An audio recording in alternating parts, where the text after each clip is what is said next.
দীঘা মানেই তো সাগরের ঢেউ, সূর্যাস্ত আর হোটেল বিচের মজা। কিন্তু আজ আমরা দেখব দীঘার এক আধ্যাত্মিক দিক, একটা এমন স্থান যেটা শুধু দর্শনীয়ই নয়, বরং এক গভীর ভক্তির প্রতীকও। আমরা এসেছি দীঘার জগন্নাথ মন্দিরে। পুরীর বিখ্যাত জগন্নাথ মন্দিরের আদলে তৈরি এই স্থাপনটি পর্যটকদের পাশাপাশি ভক্তদের কাছেও এক বড় আকর্ষণ হয়ে উঠেছে। Hello everyone, welcome to Travelia and welcome to a new blog. আজকে 2 মে আর এখন বাজে 4:45। আমরা রেডি হয়ে গেছি নতুন গন্তব্যস্থলের উদ্দেশ্যে। আজ আমাদের গন্তব্যস্থল শ্রী জগন্নাথ দেবের মন্দির। হ্যাঁ, তবে সেটা পুরীতে নয়, সেটা দীঘাতে। তো চলুন যাত্রা শুরু করা যাক।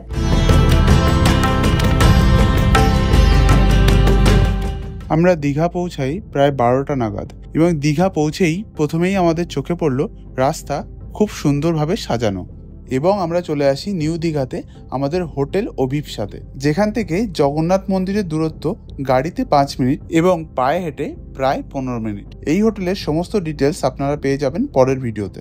সো এখন বাজে 4টে আর আমরা বেরিয়ে পড়েছি জগন্নাথ মন্দিরের উদ্দেশ্যে। প্রথম দর্শন আমাদের মন্দিরের মেন গেট দিয়ে প্রবেশ বন্ধ। অগত্যা আমরা চলে যাই মন্দিরের পার্কিংয়ে। সেখানে গাড়ি পার্ক করে আমরা রওনা দিই মন্দিরের উদ্দেশ্যে। এটা মন্দির চত্বরের পার্কিং স্পেস। বেশ বড়, বেশ মানে খুবই বড়। আপনারা যারা কার নিয়ে আসবেন আপনারা এখানে পার্কিং করতে পারবেন। প্রচুর লোক হচ্ছে আজকে, যেহেতু 2 তারিখ। পার্কিং থেকে আমরা সোজা চলে আসি ডালা আর্কেডে, কিন্তু এখানে এখনো ডালা দেওয়া শুরু হয়নি।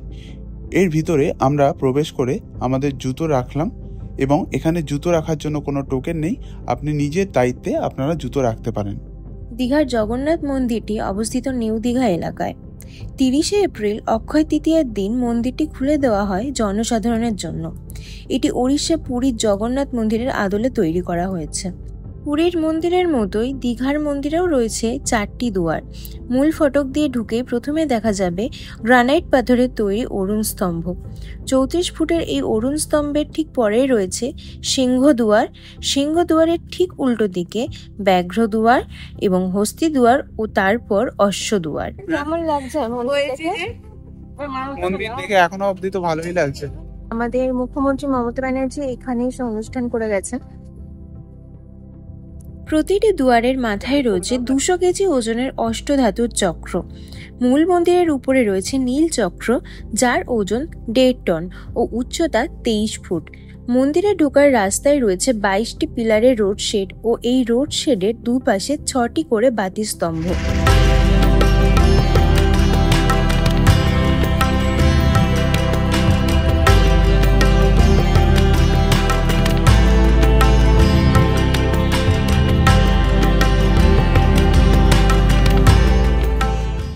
পুরীর জগন্নাথ ধামের মতো এখানেও মূল মন্দিরের 4টি ভাগ রয়েছে। গর্ভগৃহ ও তার সম্মুখে জগমোহন, তারপর নাথমণ্ডপ ও তারপর ভোগমণ্ডপ।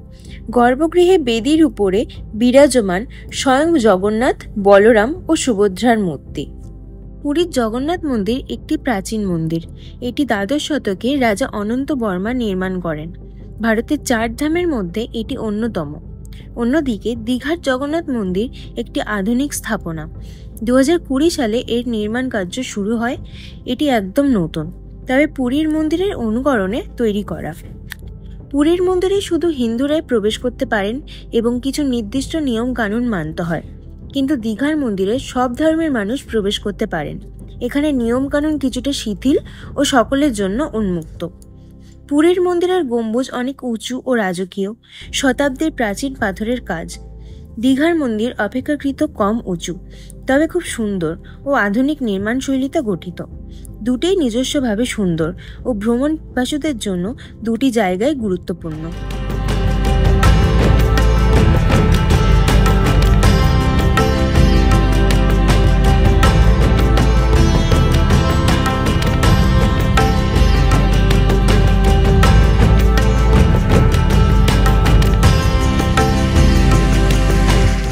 মন্দির তো খুবই ভালো লেগেছে, ঠাকুরের মূর্তিও খুব ভালো লেগেছে, মন্দির সাজানো খুব সুন্দর হয়েছে, কিন্তু এখনো মন্দির পুরোপুরি সাজানো হয়ে ওঠেনি। আমাদের পুরীর মন্দির যেমন অনেক বছর পুরানো, অনেক একটা স্মৃতি এবং বিভিন্ন একটা ঐতিহ্য আছে, এই মন্দিরের হতে এখনো অনেক বাকি, তবে আশা করি হয়ে যাবে, সবাই ভালোভাবে নেবে মন্দিরটাকে। তো মন্দিরটা ওভারঅল খুবই ভালো লেগেছে, আর বাইরের কারুকার্য খুব সুন্দর, কিন্তু এখনো অবধি পুরোপুরি কমপ্লিট লাগছে না, কারণ এখনো ভেতরে অনেক ডেকোরেশন বাকি, অনেকটা ফাঁকা জায়গা, তারপর আরো ডেকোরেশন বাকি। 19 সালে আমাদের মুখ্যমন্ত্রী শ্রীমতী মমতা বন্দ্যোপাধ্যায় এই মন্দিরের নির্মাণ কার্য শুরু করেন।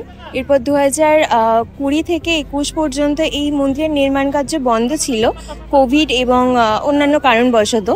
এরপরে 2023 সালে এই মন্দিরের শিলান্যাস হয় এবং ফাইনালি 2025-এর অক্ষয় তৃতীয়ায় এই মন্দির উদ্বোধন হয়। পুরীর মন্দিরের সাথে দীঘার মন্দিরের একটা বড় পার্থক্য হলো যে পুরীর মন্দির কিন্তু প্রায় 10 একর জমি নিয়ে তৈরি হয়েছিল, আর দীঘার মন্দির প্রায় 22 একর জমি নিয়ে তৈরি। অনেকটা বড় স্পেস চারিদিকে, ওই সাইডটাতে গার্ডেন হচ্ছে, গাছ সবে কিছু বসানো হয়েছে, এখনো বসানো হবে আশা করি। ফুলের গাছ আছে কিছু ছোট ছোট। তো এই মন্দিরের জন্য বাজেট প্রথমে ধার্য করা হয় প্রায় 145 কোটি টাকার মতো, বাট এখন মন্দির পুরো কমপ্লিট হওয়ার পর সেই বাজেট গিয়ে দাঁড়িয়েছে প্রায় 250 কোটির উপরে। তো এরপরও এখনও বেশ কিছু কাজ বাকি আছে। তো এই মন্দির কমপ্লিট হতে 250 কোটি টাকারও বেশি খরচ করেছে পশ্চিমবঙ্গ সরকার। মন্দিরে এখান দিয়ে এন্ট্রি নিয়ে আমরাও ঠিক এখান দিয়ে ঢুকে মন্দির দেখে ঠিক এখান থেকে ব্যাক করছি। যেখানে লেখা আছে এক্সিট, এখান দিয়ে আমাদেরকে চলে যেতে হবে। আপনারা যদি সূর্যাস্তের পর এই মন্দিরে আসেন, তবে রাতের এই মন্দিরের নৈসর্গিক দৃশ্য আপনারা উপভোগ করতে পারবেন।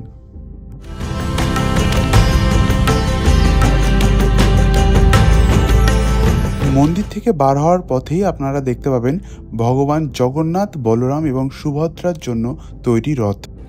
রোদ যত কমছে, সন্ধ্যা যত হচ্ছে, মন্দিরের ভিড় তত বাড়ছে। একদম গেট থেকেই, একদম মেন গেট থেকেই লাইন পড়ে গেছে, প্রচুর ভিড় হচ্ছে। Thank you for watching this video. আপনাদের যদি এই ব্লগটি ভালো লেগে থাকে প্লিজ ভিডিওটিতে একটি লাইক করে দেবেন এবং আপনার মতামত এই কমেন্ট বক্সে জানাবেন। ভালো থাকবেন, সুস্থ থাকবেন, আবার দেখা হবে পরের ব্লগে।